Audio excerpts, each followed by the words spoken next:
The Babe led the Bombers to their first World Championship in 1923. Strike three, a no-hitter, a perfect game for Don Larson. Yogi Berra hit his third home run of the game. Hayes makes the catch. The Yankees win. The Yankees are back on top. World champions for the 27th time. 1951 will always be remembered in baseball history as the year of the New York Giants. They came back from this 13.5 game deficit against the Brooklyn Dodgers to force a 3-game playoff, and they won it on the dramatic home run, the famous shot heard around the world by Bobby Thompson. This was the one season in which Mickey Mantle and Joe DiMaggio were teammates, as the 51 season and the 51 World Series would mark Joe's farewell to baseball. Although Mickey Mantle was at 19 a much heralded rookie and everybody was amazed by his power, it was Gil McDougald who was the Rookie of the Year. Mickey found himself going back to the minor leagues in midseason before returning. McDougald had a very solid campaign. As McDougald won the Rookie of the Year award, 26-year-old catcher Yogi Berra took home American League MVP honors. He posted a respectable .294 batting average with 27 home runs and 88 RBI, but did not lead the league in any offensive categories. Berra did, however, pace Major League Baseball in innings caught and compiled more double plays, 25, and assists, 82, than any other player at his position in 1951. The Yankees' rotation consisted of what was known as the Big Three. Eddie Lopat, Ali Reynolds, and Vic Raschi combined for 59 victories and 51 complete games. Lopat finished second in the American League with a .291 ERA, while Ali Reynolds led all of baseball with an opponent's batting average of .213 and 7 shutouts, 2 of which were no-hitters. The 1951 World Series was a subway series between the New York Yankees and their crosstown rivals, the New York Giants. It was also the first nationally televised World Series, with all the action being called by Mel Allen, Russ Hodges, and Jim Britt.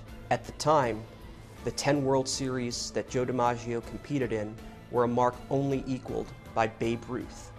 It became the last World Series for Joe DiMaggio and the first World Series for Mickey Mantle and Willie Mays, his successors as great center fielders in New York City history. This World Series also featured 2 of the game's more colorful and all-time great managers, Casey Stengel for the Yankees and Leo DeRocher for the Giants. The 1951 World Series started off very badly for the New York Yankees as they lost the first game at Yankee Stadium. He sees one he likes and spouts a line drive far into the lower left field stand. It's a big 3-run homer for Dart. It scores Western and Stanky ahead of him and gives the Giants a substantial lead of 5-1. Yankees hurler Ali Reynolds struggled on the mound, giving up 5 earned runs on 8 hits and 7 walks. The Giants took a 1-0 series lead. Just as it's hard for veteran Yankee fans to recall a time when Mantle wore number 6 rather than number 7, it's hard for them to think of him as a right fielder. But that's what he was in the 1951 World Series. This World Series was actually marked by a damaging blow to their superstar, their young rookie superstar by the name of Mickey Mantle. But in the middle of the game, rookie outfielder Willie Mays hit a fly ball to right center field. As Joe DiMaggio and Mickey Mantle both charged in to get it, DiMaggio called off his rookie counterpart. As Mantle pulled up, he caught his right foot in an outfield drain cover, and the damage to his knee not only ended his World Series, but caused great pain through the rest of his 18-year career. Mantle's already disease-ravaged knees fell prey to structural damage that would plague him for the rest of his career. Mantle never played a day without pain after this injury in 1951. Despite the loss of Mickey Mantle for the series, the Yankees, behind Eddie Lopat's 5-hit gem, won Game 2 and knotted the series at 1. In Game 3, though, the Giants sort of woke the Yankees up. There was a play in the 5th inning. Eddie Stanky was at first base. He broke for second for a stolen base attempt. They had Stanky. He was going to be out, but he kicked the ball out of Rizzuto's glove. It trickled into the outfield. Stanky ended up on third base, and it became a big play because the Giants had a big rally, went on to win the game. Whitey Lockman is the batter and rifles a low line drive into the right field stand. Lockman's homer scores Thompson and Irvin ahead of him. Whitey tallies the 5th run of the inning, and the Giants have a commanding 6-0 lead. Shortstop Phil Rizzuto was charged with an error on the infamous Eddie Stanky kick play, allowing 5 unearned Giants runners to cross the plate in the 5th inning. The Yankees lost Game 3 and trailed the series 2-1. But the Yankees came back. They came back to win Game 4. Got a big pitching performance in that game from Allie Reynolds. Game 4 would see Joe DiMaggio hit the last home run of his illustrious career and lead the Yankees to victory. Joe connects with a solid blow and clouts a mighty 2-run homer into the upper left field deck.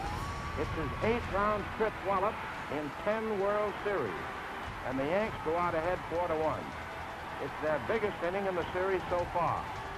With DiMaggio's 2-run bomb and Allie Reynolds' complete game victory, the Yankees tied the series at 2.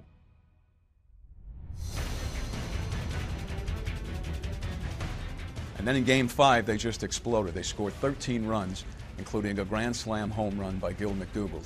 It was only the 3rd grand slam home run in the World Series, the first in 15 years. Joe DiMaggio drove in 3 runs, and Phil Rizzuto hit a 2-run homer. He punches a drive that barely clears the wall, just inside the right field line. It's a 2-run homer for Phil as the Yankees surge ahead 7-1. The Bombers would go on to win Game 5 13-1. In addition to an offensive explosion, Eddie Lopat went the distance, allowing just 5 hits and 0 earned runs. The Yankees would take a 3-2 series advantage back to the Bronx. If the Yankees had brilliant spare parts, Gene Woodling, Hank Bauer, we don't think of them in the same way we think of Mantle or Maris or DiMaggio or Berra or Ford. Yet these were the figures who supplied the glue that kept the Yankees together. And Bauer had a gift for hitting and fielding in the World Series. So he was the star of the final game of the 1951 World Series at the bat and in the field. Hank Bauer was the hero of Game 6 of the 1951 World Series, which took place back at Yankee Stadium. In the 6th inning, the Yankees' right fielder drove in 3 runs with the bases-loaded triple. A tremendous blow that just misses clearing the left center field fence. Berra, DiMaggio, and Mize cross the plate. Irvin finally gets the ball, and Bauer hauls up at 3rd with a 3-run triple. The Yankees took a 4-1 lead into the 9th inning behind Johnny Sain. And once again, the Giants had a rally going.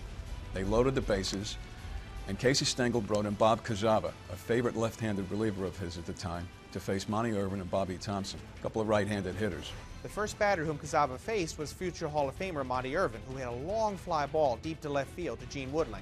Now Woodling caught the ball, but the runner on 3rd came in to score. The Yankees still maintained a 4-2 lead, but there were still 2 outs to go, and the runner on 2nd advanced to 3rd.